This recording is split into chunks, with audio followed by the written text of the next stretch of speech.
हरिओम, नमो नमः। आइए आज हम श्रीमद् भगवद गीता के द्वितीय अध्याय के 45वें श्लोक का अर्थ समझने का प्रयास करते हैं। यह श्लोक इस प्रकार है। ओम श्री गणेशाय नमः।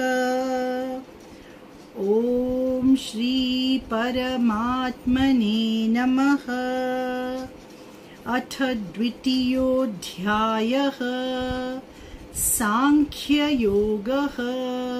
श्रीभगवानुवाच त्रैगुण्यविषया वेदाः निस्त्रैगुण्यो भवार्जुन निर्द्वन्द्वो नित्यसत्त्वस्थः निर्योगक्षेम आत्मवान्।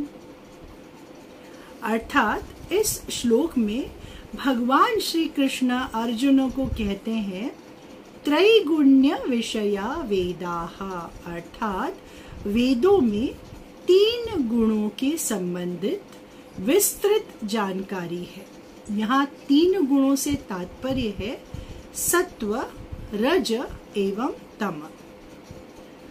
इन 3 गुणों का जो प्रभाव है वही मनुष्य को अपने कर्मों के बंधन में बांधता है।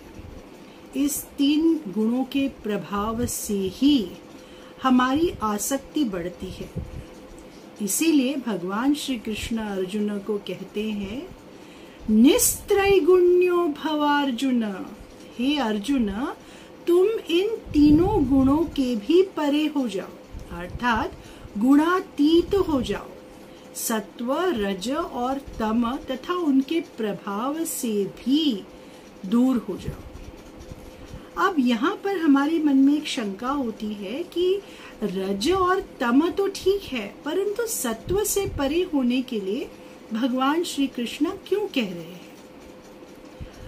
अब यहाँ पर ये समझना जरूरी है कि मनुष्य जो है वो इन 3 गुणों से ही उसकी प्रकृति बनी है और इसीलिए वो अपनी प्रकृति को आसानी से छोड़ नहीं पाता है। उसमें भी हम प्रयत्न करके भगवान की कृपा से रज और तम को एक बार छोड़ सकते हैं, परंतु सत्व से दूर होना बहुत ही कठिन है। थोड़ी सी अजीब बात लगती है, परंतु सत्य तो यही है। हो सकता है कि हम किसी को चोट न पहुंचाए, हो सकता है कि कोई हम ऐसा कार्य ना करे जिसकी वजह से हमारा रजोगुण और तमोगुण बढ़े, परंतु जब हम कोई अच्छा कार्य करते हैं, सत् कार्य करते हैं, तब हम ये चाहते हैं कि उसके बारे में लोगों को पता हो, लोग हमारी तारीफ करें या हमारे बारे में अच्छा कहे या ये कहे कि ये मनुष्य या ये स्त्री, ये पुरुष कितना अच्छा है, कितना गुणी है, कितना सात्विक है। इस सत्व की आसक्ति को तोड़ना इसीलिए कठिन है।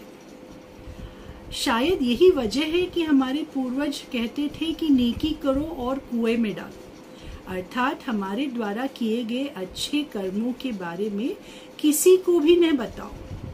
दान के बारे में भी कहा जाता है कि जो दान दाया हाथ दे रहा है उसकी खबर बाएं हाथ को भी नहीं होनी चाहिए। इसका तात्पर्य यही है कि रज और तम से जैसे हमें अपने आप को बचाना है, वैसे ही सत्व से भी बचाना है। क्योंकि अगर किसी ने हमें बुरा कहा तो हो सकता है कि हमारे ज्ञान के कारण, भगवान की कृपा के कारण हम उसमें ना उलझे, परंतु हमारे किए हुए अच्छे कार्य के बारे में अगर किसी ने हमारी तारीफ नहीं की तो हमें बुरा लगता है और फिर वो जो सत्व था वो धीरे धीरे रज और फिर रज से धीरे धीरे तम की ओर जाता है।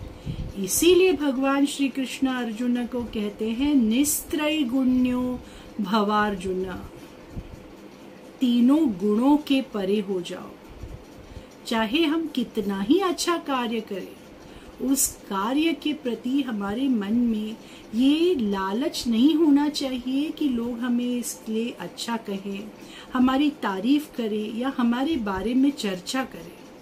और इसीलिए भगवान कहते हैं निर्द्वंद्वो नित्य सत्वस्थः, निर्द्वंद्व होकर, सभी द्वंद्वों अर्थात द्वैत भाव से परे होकर, नित्य सदैव सत्वस्थः शुद्ध सत्व में स्थित रहो। शुद्ध सत्व का अर्थ है वह सत्व जो इन तीनों गुणों के परे है, वो सत्व जो मनुष्य को विषयों के प्रति बांधता नहीं है, जो मनुष्य को इंद्रियों का दास नहीं बनाता है।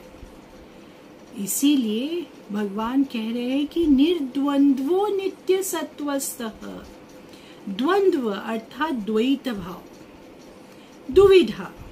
कई बार हमारे मन में कोई भी कार्य करते समय हमेशा ये दुविधा होती है, ऐसे करूं या वैसे करूं, ये ठीक है या वो ठीक है, ये सही है या वो सही है। एक द्वैत भाव हमेशा मन में होता है।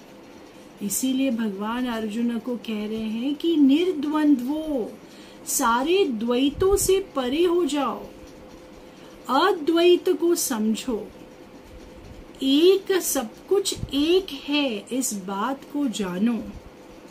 निर्योग क्षेम आत्मवान, तथा अपने लाभ, अपनी सुरक्षा, अपने हित के बारे में न सोचते हुए सदैव आत्मवान, अपनी आत्मा में, अपनी चेतना में, अपने भगवान में स्थिर रहो। भगवान का ही चिंतन करो। अगर हमारे द्वारा कुछ भी अच्छा कार्य हो रहा है तो ये समझो कि यह कार्य हम नहीं कर रहे हैं, परंतु ईश्वर हमें एक माध्यम बनाकर हमसे ये कार्य करवा रहा है। हम चाहे जो भी करें, नींद खुलने से रात में सोने तक, प्रत्येक हमारा जो कार्य हमने किया है, जो भी कर्म हमारे द्वारा हुए हैं, सभी कर्मों को ईश्वर को अर्पण करो। बार बार कहो सर्वम श्री कृष्णार्पणमस्तु। अपनी चेतना के बारे में जानो, अपनी आत्मा में स्थिर रहो, और तभी ही जाकर आप ईश्वर को प्राप्त कर सकते हैं। इसका अर्थ ये नहीं होता है कि आपको आपके कर्म, आपके कर्तव्य छोड़ देने हैं। आपको इस विश्व में रहकर, इस दुनिया में रहकर आपको दिया गया निर्धारित सभी कार्य करना ही है, अपितु करते समय कर्ता भाव नहीं होना चाहिए। मैं ये कर रही हूँ, मेरे द्वारा ये हो रहा है, ये सिर्फ मूढ़ अर्थात मूर्ख व्यक्ति ही सोचते हैं, क्योंकि हम जो भी कार्य करते हैं वो कार्य ईश्वर के द्वारा ही होता है।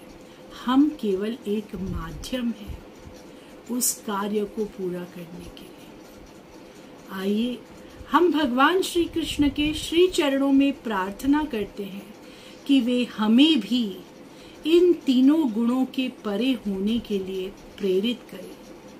सर्वम श्री कृष्णार्पणमस्तु। हरि ओम।